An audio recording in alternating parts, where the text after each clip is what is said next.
Assalamualaikum warahmatullahi wabarakatuh. Para jemaah yang dimuliakan Allah Subhanahu wa taala, mari kita sama-sama niat i'tikaf. Bismillahirrahmanirrahim. Nawaitu i'tikafa fi hadzal masjid li talabil ilmi taqarruban ila Allah. Alhamdulillahirabbil alamin, wassalatu wassalamu ala asrofil anbiya'il mursalin sayyidina maulana Muhammadin wa ala alihi washabihi ajma'in, amma ba'du. Qala rabbi shrah li sadri wa yassir li amri wahlul 'uqdatam min lisani yafqahu qawli. Fatahu ya alim, subhanaka la ilma lana illa ma 'allamtana innaka antal alimul hakim. Para jemaah yang dimuliakan Allah Subhanahu wa taala, di subuh yang indah ini mari kita sama-sama tajdidul iman, memperbarui iman kita sekaligus melatih lisan kita supaya kelak di alam barzah terbiasa dengan pertanyaan malaikat mungkar nakir. Mari kita musyahadah bersama-sama. Bismillahirrahmanirrahim. Asyhadu an la ilaha illallah wa asyhadu anna Muhammadar Rasulullah.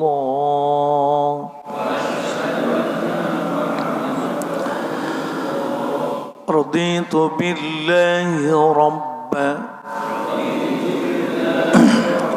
wa bil islami dinan wa bi Muhammadin nabiyyan wa rasulan wa bil Qur'ani imama wa bil mu'minina ikhwana. Allahumma arzuqna sakinatal qulubi bi'ilmika wa mutmainnatal qulubi bizikrika. Allahumma nawwir qulubana binuri hidayatika kama nawwartal arda binuri syamsika abadan abada birahmatika ya arhamar rahimin.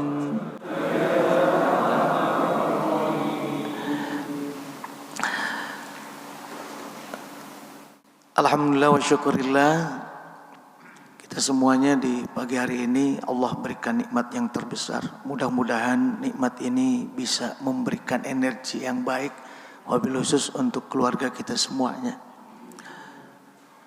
Sebelum kita beranjak masuk ke materi pengajian, alangkah indahnya kalau kita berdoa untuk keluarga kita, wabil khusus orang tua kita yang telah meninggal dunia. Mudah-mudahan di pagi hari ini mereka semuanya di alam barzahnya mendapatkan karunia Allah Subhanahu wa taala, dimuliakan di sisi Allah Subhanahu wa taala dengan kemuliaan nikmat kubur dan dijauhkan dari siksa kubur. Untuk orang tua kita yang sudah meninggal dunia, ghafarallahu dzunubahum, sebutkan nama mereka semuanya, Pak. Ghafarallahu dzunubahum. Dan juga untuk jamaah Masjid Nurul Hasanah yang telah mendahului kita semuanya. Ghafarallahu dzunubahum, ghafarallahu dzunubahum, ghafarallahu dzunubahum. Syai'un lillahumul Fatihah. A'udzu billahi minasy syaithanir rajim. Bismillahirrahmanirrahim. Alhamdulillahirabbil alamin, arrahmanir rahim, maliki yaumiddin. Iyyaka na'budu wa iyyaka nasta'in. Ihdinas siratal mustaqim. Shiratal ladzina an'amta 'alaihim ghairil maghdubi alaihim waladdallin. Rabbighfir lana wa liwalidayna amin. Wala musannif hadzal kitab Abu Hamid Al-Ghazali nafallahu bi ulumi asyir lana umurana wa bi tafsil hadil kitab wala syekh masyarul ma'mun Herman Al-Fatihah. A'udzu billahi minasy syaithanir rajim. Bismillahirrahmanirrahim. Alhamdulillahirabbil alamin arrahmanir rahim maliki yaumiddin. Iyyaka na'budu wa iyyaka nasta'in ihdinas siratal mustaqim. Shiratal ladzina an'amta 'alaihim ghairil maghdubi 'alaihim waladdallin. Rabbighfir lana wa liwalidayna amin. Para jamaah yang dimuliakan Allah Subhanahu wa taala, kita berada di tanggal 15 Zulqa'dah. Jadi sudah 15 hari lewat di bulan apa? Bulan Syawal. Perlu kita evaluasi yang namanya spirit dari nilai-nilai yang Allah telah karuniakan yang besar di bulan suci Ramadan, yaitu kalau di Ramadan resonansi ilahinya itu namanya Lailatul Qadar. Nah, Lailatul Qadar ini resonansi ilahi yang tidak hanya putus pada seputar Ramadan saja. Maka insya Allah dalam kesempatan kali ini tema yang akan saya bahas adalah sebuah transformasi dari resonansi ilahi untuk jiwa-jiwa yang diberkahi Allah Subhanahu wa taala. Para jamaah rahimakumullah, ada nilai-nilai yang menjadi ciri orang-orang mendapatkan resonansi ilahi atau Lailatul Qadar yang insya Allah ini harus dijaga dan terbawa dalam mengarungi bulan-bulan di bulan Ramadan, di luar bulan suci Ramadan. Para jamaah mau tahu ciri-cirinya? Yang pertama, orang yang memiliki nilai ada getaran ilahi yang dijaganya adalah yang pertama, mereka memiliki imanan kamilan. Apa Pak? Imanan kamilan. Iman yang sempurna adalah puncak dari kebahagiaan sejati kehidupan di dunia dan di akhirat. Iman yang sempurna membawa ketenangan batin. Berarti kalau kita lagi galau, kita lagi gelisah, kalau bahasa Pangandarannya anxiety, ya. Kalau kita cemas, iman kita berarti sedang lemas, gitu ya. Teknologi boleh melaju, iman jadi layu, nggak berarti Pak. Maka iman itu harus terus kita bangun, harus kita pupuk dengan berbagai macam cara, di antaranya amaliyah-amaliyah yang membangkitkan iman, ya, baca Al-Quran, zikir, dan juga solidaritas sosial itu menjadi pondasi dari iman. Maka indikator iman kuat itu ada dua. Mengambil dari hadis Rasulullah Sallallahu Alaihi Wasallam, riwayat dari Imam Bukhari Muslim dari sanad Imam Anas bin Malik, qala Rasulullah Sallallahu Alaihi Wasallam, la yu'minu ahadukum hatta yuhibba li akhihi ma yuhibbu li nafsi. Pak Ustadz itu udah hafal saya hadisnya, kata ibu-ibu begitu. Iya, hafal, mari kita praktikkan bersama, implementasikan. Tidaklah sempurna iman seseorang hatta yuhibba li akhihi, sehingga dia mencintai saudaranya ma yuhibbu li nafsi, sebagaimana mereka mencintai dirinya sendiri. Indikator iman itu stabil di dalam diri yang pertama adalah ketika orang lain mendapatkan kebahagiaan, maka dirinya sangat senang. Jadi kita ngikut senang orang lain bahagia. Kalau kita belum bisa mendapatkan kebahagiaan dengan senangnya orang lain mendapatkan hadiah ataupun promosi, meningkat income-nya, maka iman kita itu kropos, Pak. Mau gimana pun amaliyah kita, sholatnya rajin, puasa rajin, tapi masih suka kesel, masih suka ngiri ngelihat orang seneng, itu imannya masih lemah. Yang keduanya adalah ketika orang lain itu menderita, dapat musibah, muncul empati dan solidaritas dalam diri. Kalau belum itu malah jadi seneng orang lain kena musibah, syukurin lu dah, puas lu gitu. Kalau udah ngomong syukurin, emang pantas dia mah. Malah bukannya empati dan solidaritas yang muncul di hati, itu tanda-tanda iman kita sudah kandas, Pak. Jadi alih-alih pengen dapat Lailatul Qadar, jauh dari Lailatul Qadar gitu. Bahasa ininya resonansi ilahi, turunnya rahmat dari Allah, itu namanya resonansi ilahi, ada getaran ilahi. Yang kedua cirinya para jamaah, yaitu kalau kita mendapatkan resonansi ilahi adalah wa yaqinan shadiqan, keyakinan yang benar. Keyakinan yang benar ini tidak mungkin didapat bagi orang yang masih belum tenang dirinya ketika melakukan amaliyah, tapi sering ngasih rapot sama orang lain. Itu, Pak. Jadi sering ngasih rapot sama orang. Orang yang punya keyakinan yang benar itu tenang, cirinya itu. As-sadiqina was-sadiqat. Orang-orang yang punya keyakinan yang benar itu sudah puas dengan dirinya tanpa harus menyalahkan orang lain. Itu cirinya. Kalau masih sering menilai orang, masih sering berupaya untuk mengalahkan orang lain, berargumen, apalagi berdebat, ya, melebeli orang lain, itu masih bukan yang termasuk, namanya bukan wa yaqinan shadiqah.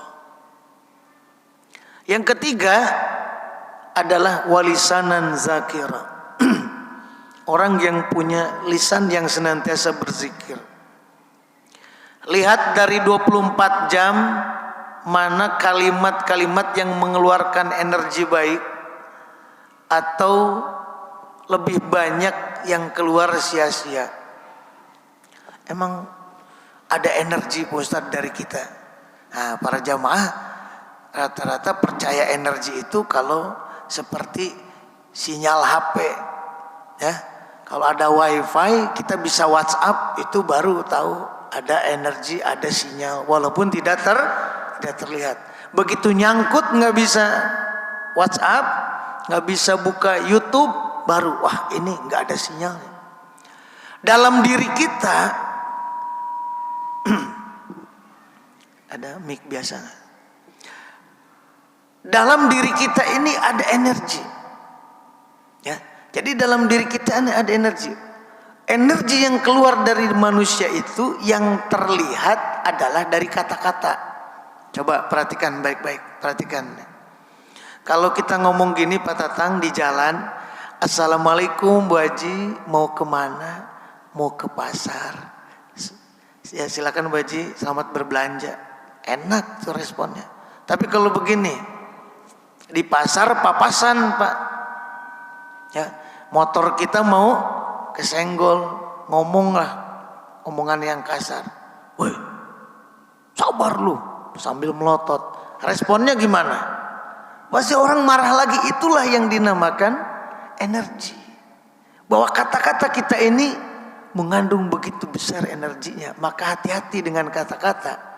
Sekali orang ngomong, Pak, sekali orang ngomong, itu ada yang balasannya hadiah, buah, martabak. Ada sekali kita ngomong keluar golok. Berarti energi yang keluar dari mulut kita ini jangan pernah disepelekan. Nah, orang yang mendapatkan rahmat Allah, ya, yang baik kalau itu Lailatul Qadar atau di malam-malam lain, tatanazzalu alaihimul malaikah, malaikat turun di setiap malamnya untuk memberikan rahmat kepada dia, maka akan keluar energi yang baik. Nasihat, peringatan dengan kalimat yang halus, wa qulu qaulan layyina, ya, bisa kalimat yang lembut, bisa motivasi, itu adalah energi. Nah sekarang kenapa banyak anak-anak di kita kok jadi beringas? Kenapa anak-anak di kita brutal? Mungkin energi yang ditransfer oleh orang tua di rumah itu seperti apa gitu, sehingga kok anak-anak brutal di luar. Haus perhatian, haus atensi. Apakah yang diberikan kepada anak-anak ini ancaman, maka dia akan kembali mengancam di luar. Apakah yang diterima anak-anak ini berupa pressure, ya, atau berupa kasih sayang? Kalau berupa kasih sayang, saya yakin lambat laun anak ini menampung kasih sayang dari orang tuanya. Walisanan zakira. Maka di dalam Al-Quran disebutkan ma yalfidhu min qaulin illa ladaihi raqibun atid. Tidaklah ada kalimat yang keluar dari mulut kita kecuali dicatat oleh raqib dan atid. Ingat para jamaah, kalau di bulan Ramadan kita ini bagaimana cara menahan makanan minuman masuk ke dalam mulut. Sekarang sudah bukan bulan Ramadan, udah bulan Zulqa'dah. Bagaimana kita memproduksi kata-kata yang keluar dari mulut. Seorang istri bisa kabur dari rumah gara-gara kata-kata suami. Apalagi bapak-bapak, maaf ya Pak, suasana rumah itu tergantung kita Pak. Kalau kita membawa energi negatif, pusing, ruwet, arah hidup nggak jelas, jauh dari Allah, maka di rumah suasananya pasti kacau. Pernah dipikirin kayak gitu Pak? Sering ya Pak ya? Pokoknya energi kita tuh jelek banget. Nah kalau kita sedang merasakan kegalauan, ketidaktenangan dalam batin kita, itu namanya sentuhan ilahi dalam ruang hampa diri kita. Karena orang yang jelek, pikiran dan hatinya keluar juga kata-katanya jelek. Maka ketika kita lagi galau kosong, ambil energi negatif positif dari Al-Quran. Itu betul, rumusnya begitu, udah nggak ada lagi. Rumusnya begitu. Rumusnya adalah zikir kepada Allah, baca Al-Quran supaya kita menimba energi dari kedua itu. Karena sumber kekuatan adalah dari Allah Subhanahu wa taala. Lillahi ma fis samawati wa ma fil ardh. Wa in tubdu ma fi anfusikum aw tukhfuhu yuhasibkum bihillah. Yang terbuka darimu Allah tahu, yang tertutup darimu juga, yang tersembunyi Allah Maha mengetahui. Maka yang tahu isi hati kita adalah Allah Subhanahu wa taala. Kalau lagi ruwet, cepat-cepat dapat transfusi, Pak. Jadi nyari transfusi. Transfusinya dari baca Al-Quran, dari zikir. Maka yang keempat, ciri orang mendapatkan resonansi ilahi adalah wa qalban khasyi'an, hatinya yang khusyuk. Nah ini para jamaah, saya bawa kitab Ihya Ulumuddin menggiring bayanu isyaratul khusyuk wa khudurul qalb. Bab menjelaskan tentang syarat-syarat khusyuk dan hadirnya hati. I'lam anna adillata dzalika kasiratun faman dzalika qaul ta'ala aqimis sholata lizikri. Qalban khashi'an maknanya hati yang khusyuk hanya orientasinya Allah. Motivasi bekerjanya karena Allah, beribadahnya pun karena Allah, belajar ikhlas dari surah Al-Ikhlas. Gitu. Kenapa belajar ikhlas dari surah Al-Ikhlas? Khusyuk kita ingin kepada Allah. Karena surah Al-Ikhlas itu tidak seperti surah An-Nas. Dibulak-balik surah An-Nas. An-Nasnya berapa kali? Qul a'udzu birabbin nas, malikin nas, ilahin nas, min syarril waswasil khannas, alladzi yuwaswisu fi sudurin nas. Sampai 5 kali. Tapi namanya surah Al-Ikhlas dari awal qul huwallahu ahad, Allahus samad, lam yalid wa lam yulad wa lam yakul lahu kufuwan ahad, tidak ada kata ikhlasnya, yang ada kata Allahnya. Oh, berarti yang dinamakan dengan ikhlas sudah tidak ada aku dan kata ikhlasnya, yang ada Allah. Kan kita sering ngomong gini, saya ikhlas Pak, ikhlas banget saya. Itu masih diragukan. Betul ya? Sumpah gua ikhlas. Tapi kok dia begitu ya? Padahal gua udah ikhlas. Berarti belum ikhlas seutuhnya. Kalau belajar ikhlas dengan surah Al-Ikhlas, berarti tidak ada kata ikhlasnya, yang ada Allahnya. Nah, qalban khasyi'an, diantara orang yang khusyuk itu nawaitunya sudah ikhlas lillahi ta'ala. Kita mau mukhlisin Pak, belajar ikhlas, bukan mukhlasin. Orang-orang yang mukhlas mah Pak, fa bi'izzatika la ughwiyannahum ajma'in illa ibadaka minhumul mukhlasin. Setan aja takut sama orang yang mukhlas. Jadi hatinya sudah bentuknya itu sudah ikhlas, bukan sedang belajar ikhlas. Kalau model saya mah mukhlisin, belajar ikhlas. Maka seperti halnya sholat, kita perlu tahu substansinya sholat. Puasa harus tahu substansinya puasa. Kurban harus tahu substansinya kurban. Apapun itu kita perlu wajib tahu substansi core ibadahnya itu apa, inti dari ibadahnya. Jangan sampai apa yang kita lakukan sama sekali tidak berbekas di dalam hati kita, tidak teremanasi dalam kehidupan sosial kita. Salat contohnya di dalam surah Thaha Allah berfirman, A'udzubillahi minasyaitonir rajim, bismillahirrahmanirrahim. Innani ana Allahu la ilaha illa ana fa'budni wa aqimis salata li dzikri. Jawab Allah. Gitu. Innani sesungguhnya aku anallahu, ya aku adalah Allah.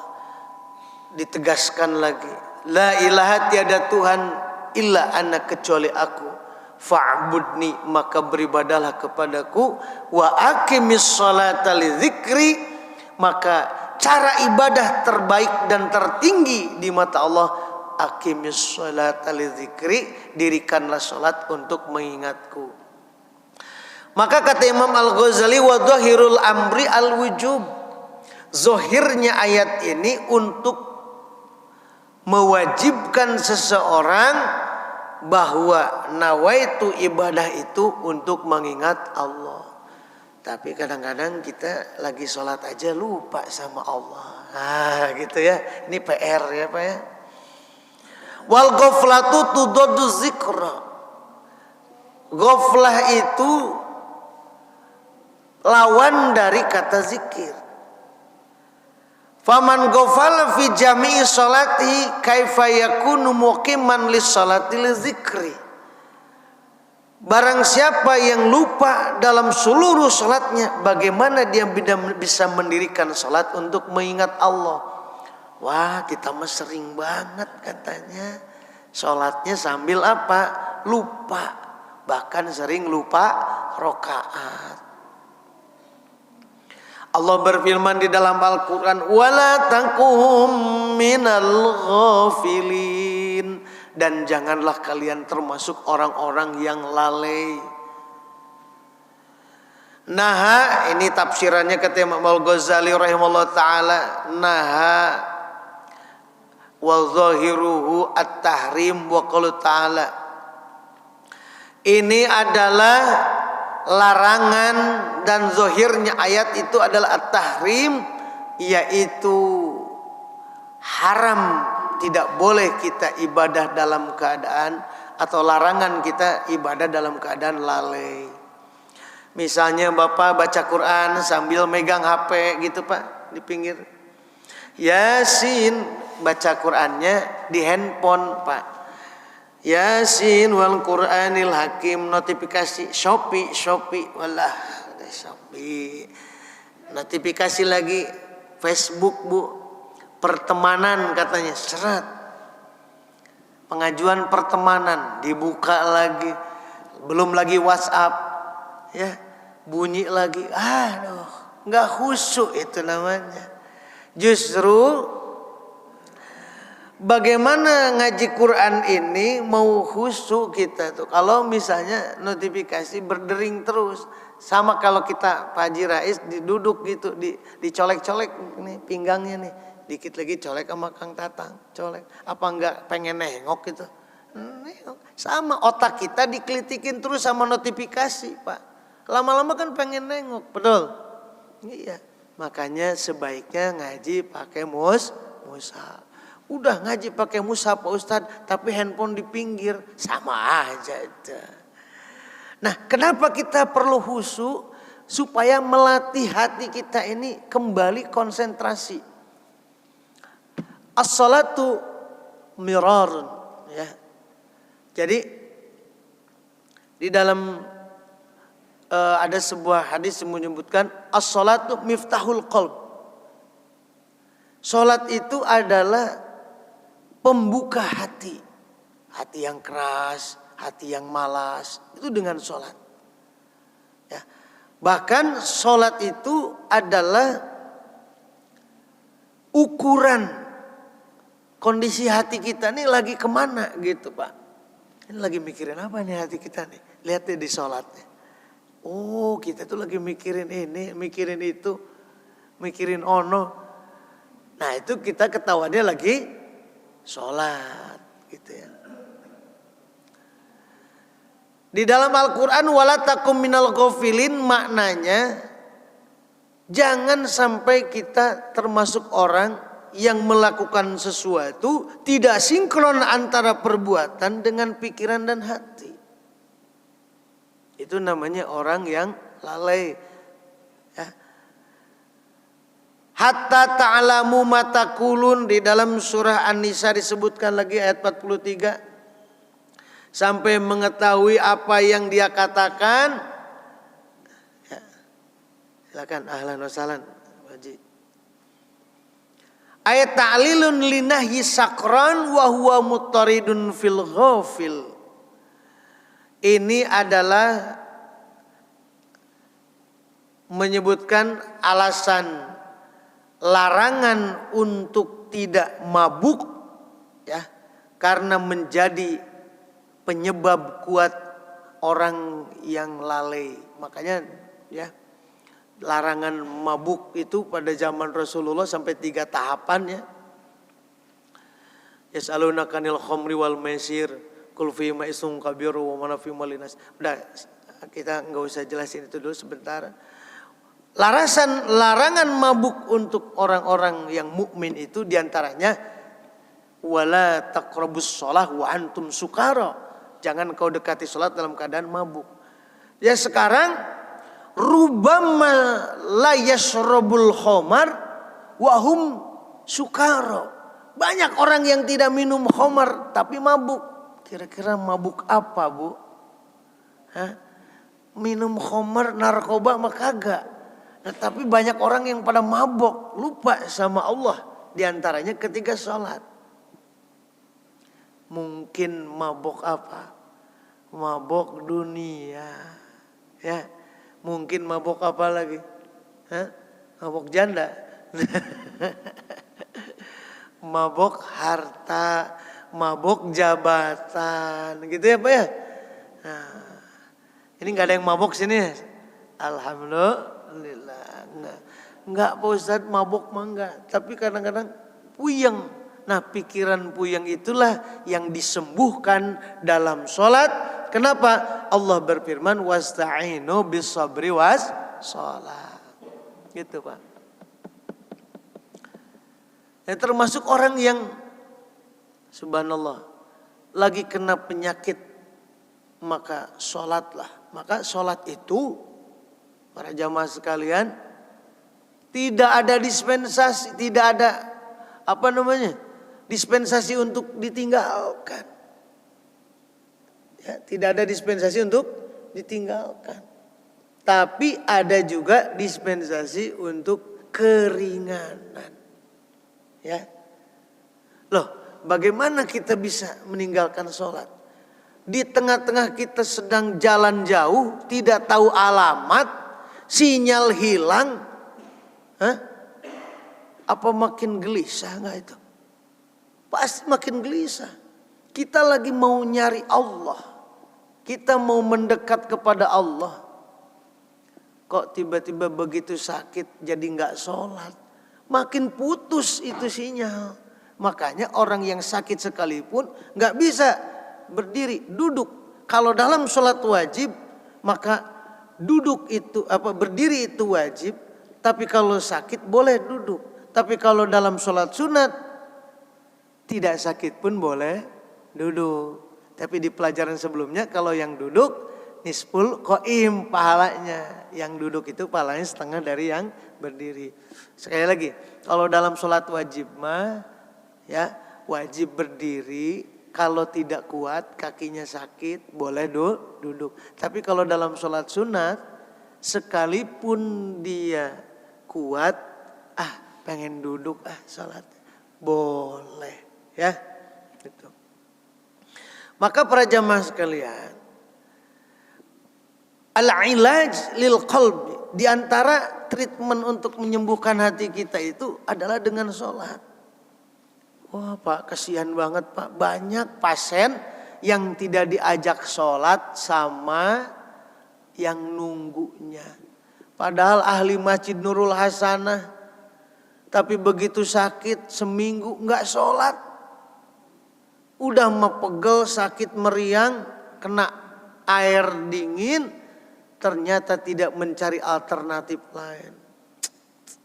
Nggak ditayamumin. Dosa nggak itu kira-kira kalau nggak sholat seminggu? Kalau sengaja dosa Pak. Sekalipun dia sakit, yang dosa yang nunggu. Kenapa nggak ngingetin, nggak bantu? Ini banyak terjadi di kita. Ini hati kita memang masih lalai. Sehingga dengan enaknya, dia lagi tipes Pak Ustadz. Sholat nggak? Enggak. Anak saya lagi tipes. Umur berapa Bu? 15. Laki perempuan? Perempuan. Udah head? Udah Pak. Ya Allah. Banyak gak kira-kira kejadian kayak gini? Banyak. Bapaknya kena stroke sebelah. Setahun gak sholat. Ya Allah. Wajib kodo gak? Wajib kodo. Ya. Nanti insya Allah di kesempatan lain, ya, saya akan sampaikan. Wajib kodo itu. Wajib mengkodok sholatnya. Yang tidur sama yang lupa saja wajib diganti sholatnya. Apalagi yang sengaja atau lalai tertinggal. Nah, itu ya, itu namanya qalban khasyian. Para jamaah rahimakumullah. Khusyuk itu bukan hanya dalam sholat. Dalam puasa pun harus khusyuk. Wa kadzalika shaum qahirun lil quwa. Puasa itu khusyuknya adalah niat untuk melemahkan atau menaklukkan kekuatan kasirun lisat watil hawa, untuk memecahkan hawa nafsu. Begitu. Nah, kenapa memecahkan hawa nafsu? Alladzi ahwa alatun lisyaiton aduwullah. Kalau masih banyak nafsunya, ya puasa untuk melemahkan itu. Wah, nafsu saya susah banget Pak Ustaz. Emosi susah terkendali. Marah besar. Nafsu syahwat juga begitu. Masih muncak. Padahal istri saya udah gak ada misalnya. Ya saum itu. Kalau gak kuat saum masih juga Pak Ustaz. Ya segera menikah. Itu. Makanya menikah kan jadi wajib Pak hukumnya. Tadinya sunnah jadi wajib. Bisa juga sunnah, bahkan bisa makruh dan haram. Kalau kategorinya khawatir terjadi pelecehan seksual dan kekerasan seksual, maka segera menikah. Khawatir iman kita terganggu, segera menikah. Puasa tidak bisa memecahkan nafsunya, segera cari pasangan. Jadi jangan sampai terjadi penyimpangan seksual. Haji juga sama para jemaah. Coba Pak Haji pikirin. Ini bicara wa qalban khosyan. Orang yang haji biaya besar jauh-jauh ke sana Pak. Ternyata di sana itu niatnya untuk traveling. Rugi atau tidak? Rugi. Tawaf bolehlah. Tawaf. Sekarang udah nggak boleh Pak Haji tuh. Namanya tawaf pakai selfie udah larangan keras sekarang. Di foto juga boleh tapi cepet. Nggak kayak sebelumnya tuh. 2016 sampai sebelum pandemi itu masih bebas banget. Nah, sekarang agak susah. Tapi coba kalau sa'i Pak, hati nggak hadir Pak, nggak jauh beda sama jalan-jalan di mall Pak. Iya, nggak jauh beda. Kalau tawaf nggak pakai hati, waduh sama kayak lagi jogging Pak. Nah, gitu. Bedanya kalau tawaf mungkin agak harus punya wudu gitu kan, harus suci. Kalau sa'i, waduh persis kayak jalan-jalan di mall. Nah, kalau tidak pakai hati, sedang napak tilas perjalanan ibunda Siti Hajar, ya Siti Hajar. Ya, itulah dalam semua ibadah. Zakat juga sama. Orang zakat kudu khusyuk. Niatnya untuk melatih diri melepaskan kemelekatan.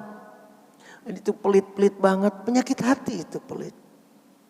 Ya Allah, mau ngasih ragu, nanti duit kurang. Masya Allah ya Rabbi. Ya pokoknya jangan merasa memiliki sepenuhnya. Kenapa Nabi Ismail dengan Nabi Ibrahim menjadi gambaran? Allah memberikan pelajaran kepada Nabi Ibrahim. Bukan Ismail yang dimaksud untuk disembelih, tapi menyembelih sifat keakuan yang ada di dalam diri kita. Gitu para jamaah. Boleh jadi Ismail kita itu adalah jabatan kita. Boleh jadi Ismail kita adalah harta kita.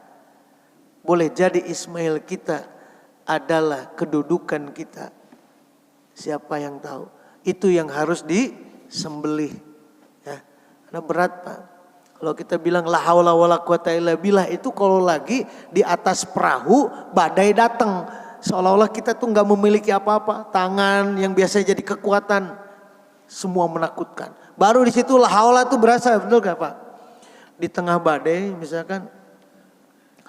Pak Haji Cece mau mancing, bapak nih mancing. Begitu badai datang Pak, itu la haula berasa. Ya, tangan nggak punya kekuatan, semua punya Allah. Kaki gemeter kan, semua punya Allah. Otak yang biasa mikir nggak bisa mikir, semua la haula wala quwata illa billah. Tapi ketika itu semua dikembalikan oleh Allah, ya, ketika semua dikembalikan oleh Allah, keadaan tenang lagi, baru dah ini tangan gua, ini kaki gua, ini kepala, ya Allah. Nah ini di dalam surah apa ini Al-Hujurat ya. Terus di beberapa ayat itu disebutkan bahwa manusia itu sering lalai dalam hal-hal yang demikian.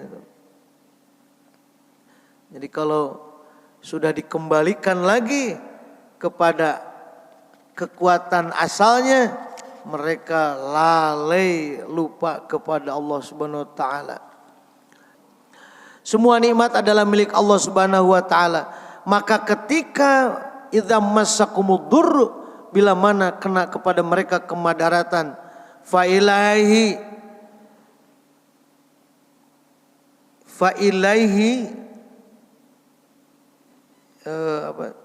taj'uruna thumma idza kasafad durr, mereka semua merasa kosong, merasa semuanya ini bukan miliknya. Tapi ketika dikembalikan lagi summa idza kasafad durru ankum, ketika dibuka lagi kemadarakan, diangkat musibahnya dan cobaannya, dia akan merasa bahwa semuanya adalah miliknya. Liyakfuru bima atainahum, mereka kafir lagi, mereka menutupi nikmat Allah lagi, dan mereka bilang ini adalah hadza min fadli, ini adalah kekuatanku, ini adalah kelebihanku, keunggulanku. Nah itu ya. Jadi hati yang khusyuk adalah cerminan kita mendapatkan resonansi ilahi. Yang kelima itu adalah hayatan thayyibah. Dia akan mendapatkan kehidupan yang baik. Ciri-cirinya para jamaah ada 4 hayatan thayyibah ini. Ya, yang pertama dijelaskan di dalam surah At-Thalaq. Yang pertama adalah wa may yattaqillaha yaj'al lahu makhraja. 1, orang yang mendapatkan rahmat Allah karena beliau ini iman yang kamilan, yakinan shadiqan qalban khasyi'an walisanan zakiro, maka dia akan mendapatkan kemudahan dari setiap problematika yang menghampirinya. Dimudahkan Allah, diberikan jalan keluar. Yang keduanya wa yarzuqhu min haitsu la yahtasib, dikaruniai rizki yang tidak disangka-sangka. Yang ketiganya wa may yattaqillaha yaj'al lahu min amri yusra, dia akan mendapatkan dari urusannya itu adalah mudah. Jadi buat orang lain sulit, buat dia ini mudah. Buat hamba Allah yang istiqomah mudah banget. Kenapa? Karena waktunya sudah lelah untuk ibadah kepada Allah. Ini kayak gini kan, Masya Allah Pak, berat Pak kayak gini, duduk gini. Habis subuh pengennya pergi, kita selesai ngaji, yang buat sarapannya udah diurusin. Itu diantara min amri yusra. Biasanya mau beli sarapan ngantri Pak, di tukang nasi uduk ngantri. Belum kita keluar uang juga. Habis ngaji, alhamdulillah. Itu salah satu diantaranya. Lelah dirinya untuk berjuang di jalan Allah, hartanya untuk berjuang di jalan Allah, waktunya juga sama. Maka Allah urusan yang sepele-sepele, urusan dunia, buat orang lain sulit, bagi dirinya mudah. Kadang-kadang perkara yang perjalanan jauh pun Allah mudahkan. Watwi anna bu'da, Allah lipat buminya seperti halnya ringan saja. Ya. Jadi wa may yattaqillaha yaj'al min amri yusra itu urusan yang sulit buat orang lain. Ini di dunia Pak ya. Di dunia. Ini kan namanya hayatan thayyibah, kehidupan di dunia ditemui kayak gitu. Yang keempatnya ini yang paling penting adalah wa may yattaqillaha yukaffir anhu sayyiati wa a'dhamu ajra. Barang siapa yang bertakwa kepada Allah Subhanahu wa taala, maka Allah akan ganti dosa-dosanya dengan pahala yang besar. Dosanya diganti dengan dihapus oleh Allah, yukaffir anhu sayyiati, dihapus segala dosa kesalahannya, mungkin masa kecil, masa lalunya, masa mudanya, banyak sekali dosa yang sulit untuk Masya Allah, dosa-dosa besar ada di Allah. Allah ganti dengan kebaikan. Wa a'dhamu ajra, dan Allah berikan pahala yang besar.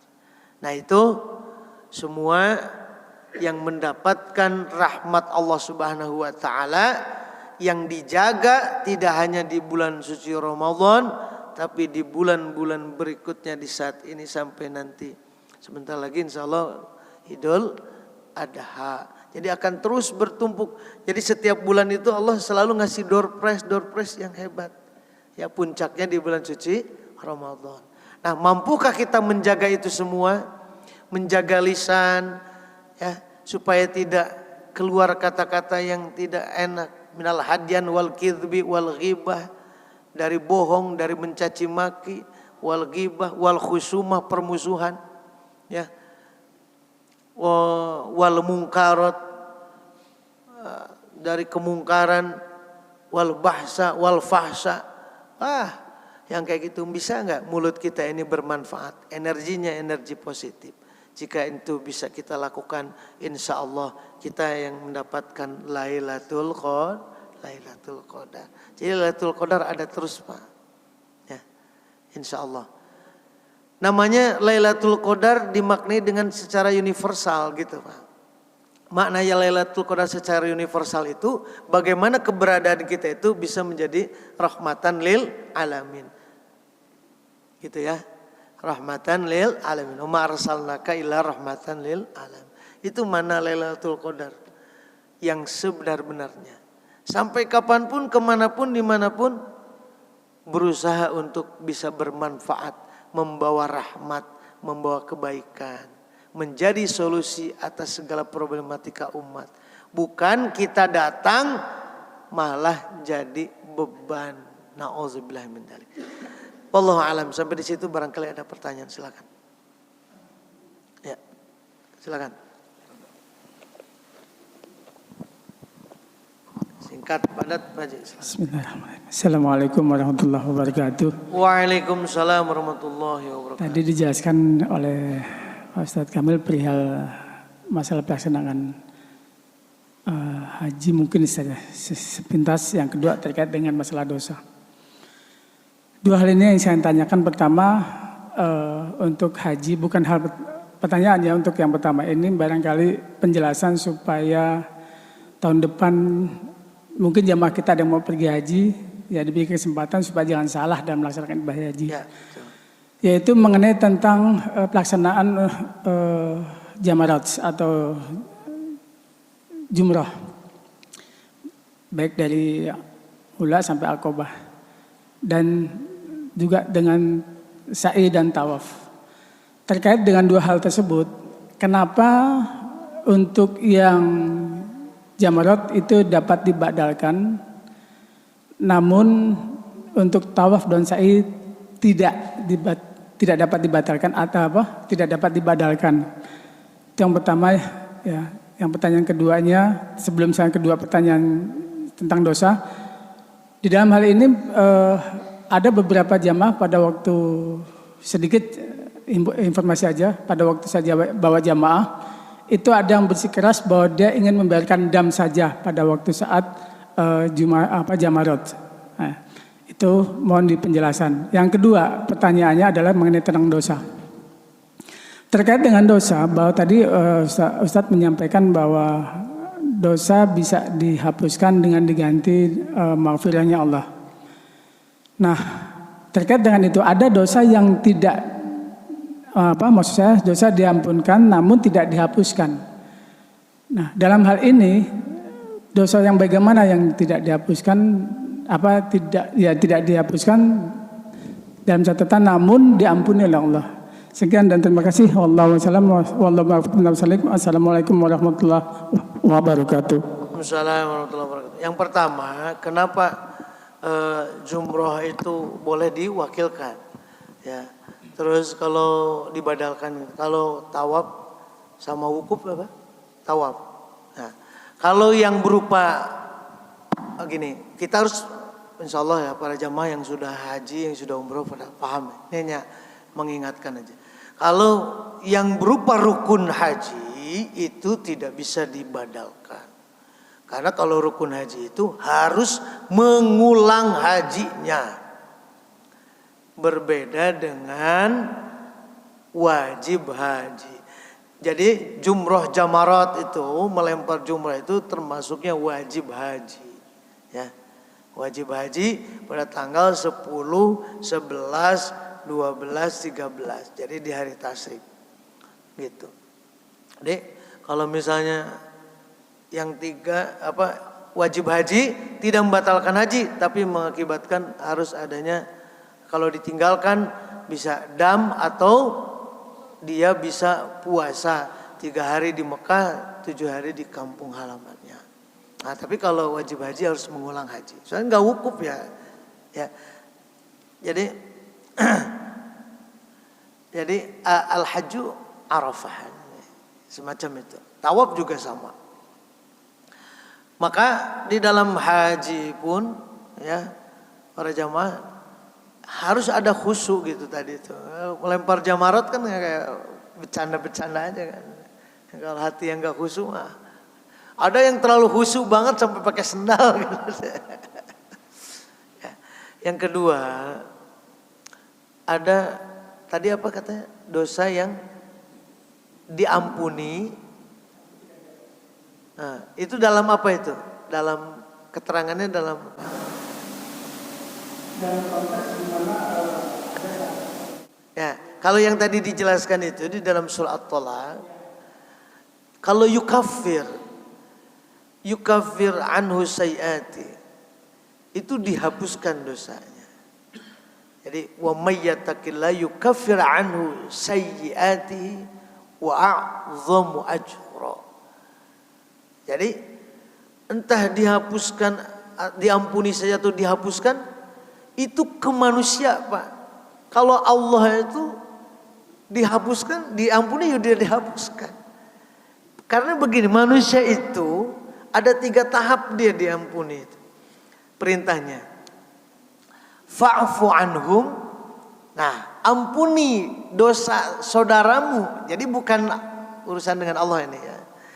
Jadi antara sesama manusia. Ayatnya فَبِمَا رَحْمَةٍ مِّنَ اللَّهِ لِنْتَ لَهُمْ وَلَوْ كُنْتَ فَظًّا غَلِيظَ الْقَلْبِ لَانفَضُّوا مِنْ حَوْلِكَ فَاعْفُوا عَنْهُمْ وَاسْتَغْفِرْ لَهُمْ وَسَاوِرْهُمْ فِي الْأَمْرِ فَإِذَا عَزَمْتَ فَتَوَكَّلْ عَلَى اللَّهِ Innallaha yuhibbul mutawakkilin. Jadi perintah fabima rahmatin minallahi lintalum. Jikalau bukan karena rahmat Allah, hatimu aku lembutkan, maka orang-orang akan menjauhimu. Kalau engkau kasar tuh pasti Allah, mereka akan menjauh. Walau kunta fadlan qalbi lan faddu min haulik. Maka ampuni perilaku mereka yang melemparimu Muhammad. Ya, itu fa'fu. Afwan, fa'fu. Wastaghfir lahum. Nah, istighfar ya sagbir itu menghapus jejak kenangan di dalam hati, hapus. Manfaatnya saya kasih tahu Pak. Nih, para jamaah, mungkin saya sekarang bacain ayat Al-Quran yang tadi wa ma bikum min ni'matin faminallahi summa idza massakumud durru fa ilahi taj'arun. Ya. Saya baca ayat itu, saya bilang itu surah An-Nahl ayat 53. Para bapak, sekarang ingat. Minggu depan saya tanya lagi lupa. Kenapa? Karena memorinya penuh. Para jamaah mau tahu bagaimana cara mengosongkan memori? Memori itu adanya di dalam hati kita. Ini menurut Imam Al-Ghazali. Kenapa hati kita penuh, sulit masuk ilmu ke dalam kita? Karena kita memori banyak dipakai untuk hal buruk. Hatinya kotor. Maka dalam salah satu ilajul qalbi, bersihkan hati. Makanya Allah di dalam surat Al-A'la ya, qad aflaha man tazakka. Hubungan itu dengan memori ini. Sungguh beruntung orang yang beruntung orang yang mensucikan diri karena memorinya bersih, Pak. Ringan, dibawanya ringan. Ini mah Pak, orang pernah ngomong jahat sama kita tahun 2000 masih diingat. Bahkan tahun 80-an aja masih kita ingat. Itu bakal nyimpen banyak, Pak, butuh banyak memori. Berapa giga kali itu naruh. Dengan kapasitasnya terbatas, Pak. Dan kalau setiap ngaji saya tanya, sekarang ayat keberapa lanjutannya? Lupa. Karena banyak yang tidak seharusnya disimpan di hati, itu disimpan di hati. Maka ngaji tasawuf ini, para jamaah, pentingnya kita itu bagaimana kita bisa merawat daleman kita. Nih, para jamaah, kata Imam Ghazali ada 6 yang perlu disimpan di hati.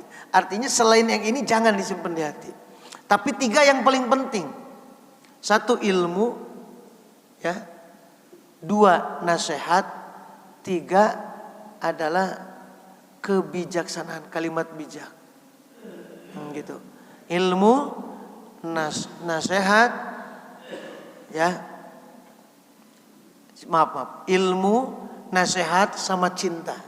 Nah, cinta, ilmu, nasihat. Nasihat itu ya kalimat-kalimat bijak. Ya. Kalau selain ini disimpan, maka cepat penuh memorinya. Bapak lagi ada masalah, berantem sama bini, maaf ya Pak, keluar kayak orang bego Pak, plongo. Karena itu membutuhkan banyak memori. Kalau itu disimpan 2 kali aja Pak, urusan problematika hidup disimpan di dalam hati. Kalau urusan berantem, cinta atau bukan? Bukan, tapi kita simpan di hati, penuh hati kita. Pelongo nanti Pak. Makanya jangan. Ilmu, cinta,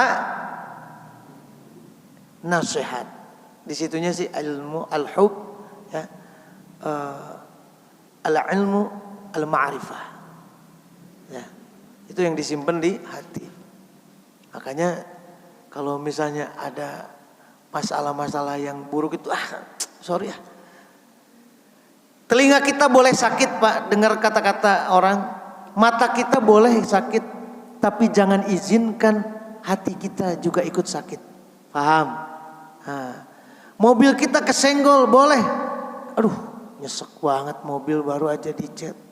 Boleh, tapi jangan izinkan hati kita sakit. Mobil yang kesenggol ke kita yang marah, berarti mobilnya ada di hati itu. Benar. Mobil yang kesenggol hubungannya dengan kita apa? Karena mobilnya ada di hati, kita yang marah. Betul? Gitu ya. Iya.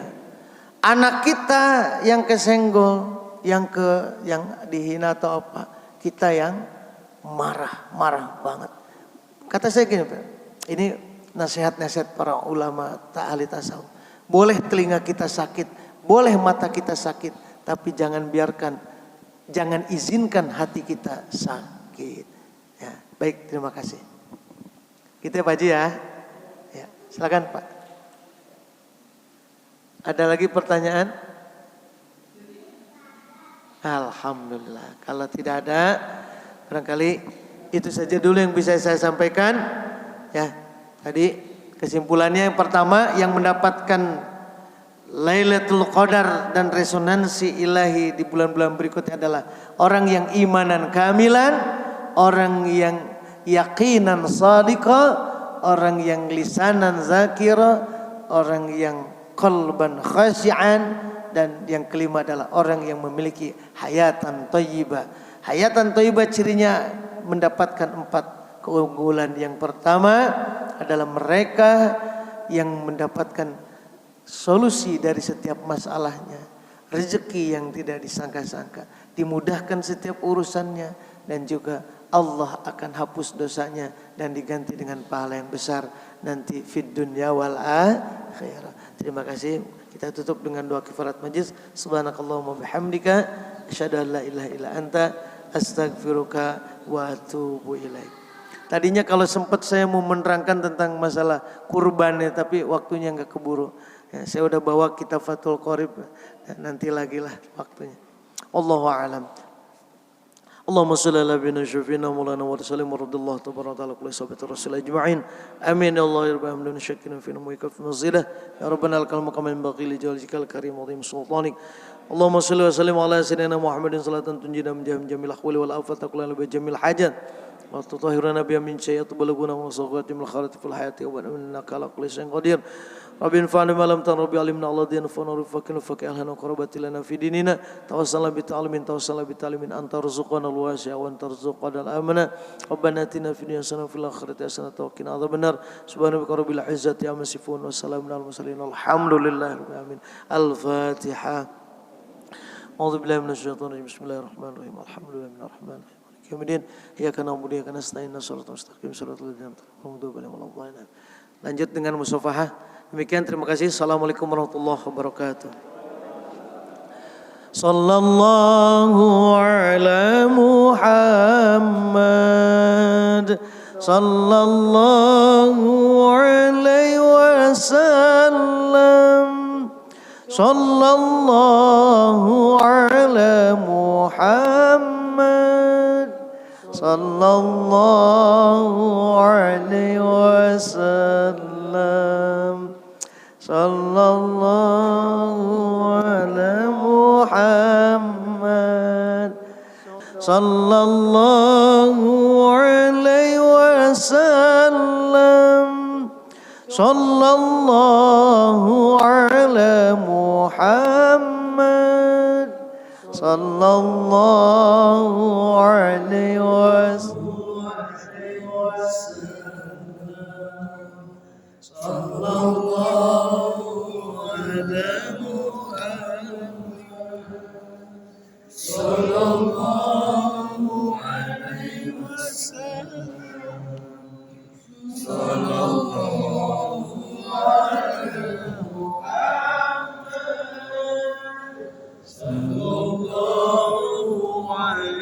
wasallam.